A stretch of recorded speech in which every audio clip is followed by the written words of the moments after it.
ส่วนนี้นะแห่ขบวนแห่ต้นผาป่าแล้วก็นี่คือน้องนักเรียนเยาวชนแต่งสุดแต่ละชนเผ่า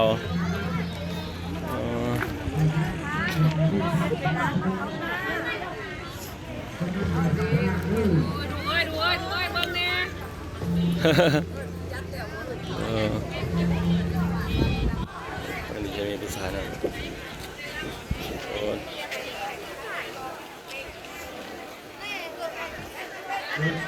เมืองเชียง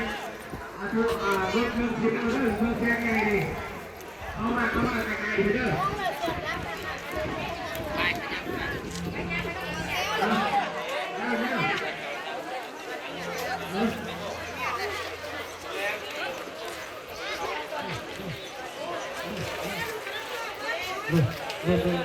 ปีย้ำมาปีปีย้ำมาเลยพากันย้ำมาเลยซื้อไปย้ำมาเลยเดี๋ยวมาให้อาจารย์พื้นเขาให้อาจารย์พื้นยืนแทนเอาจะมาย้ำเลยปีย้ำ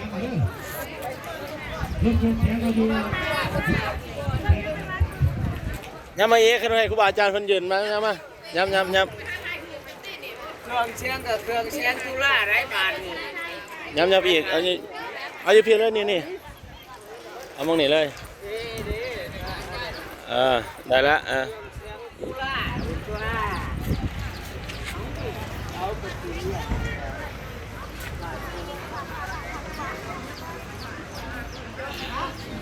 ไล่นะบอไล่นะบอ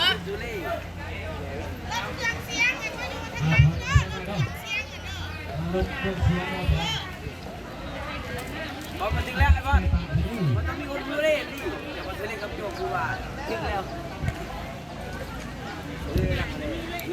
พอลงเฟซเด้อ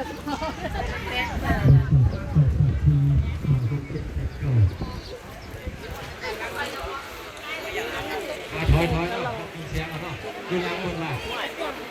อยู่ล่างก่อนข้างล่างบ่อันนี้คือต้นปารามีตั้งขบวนอยู่พี่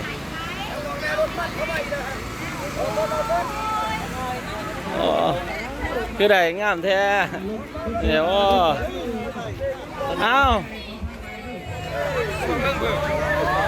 โอ้ยเนาะ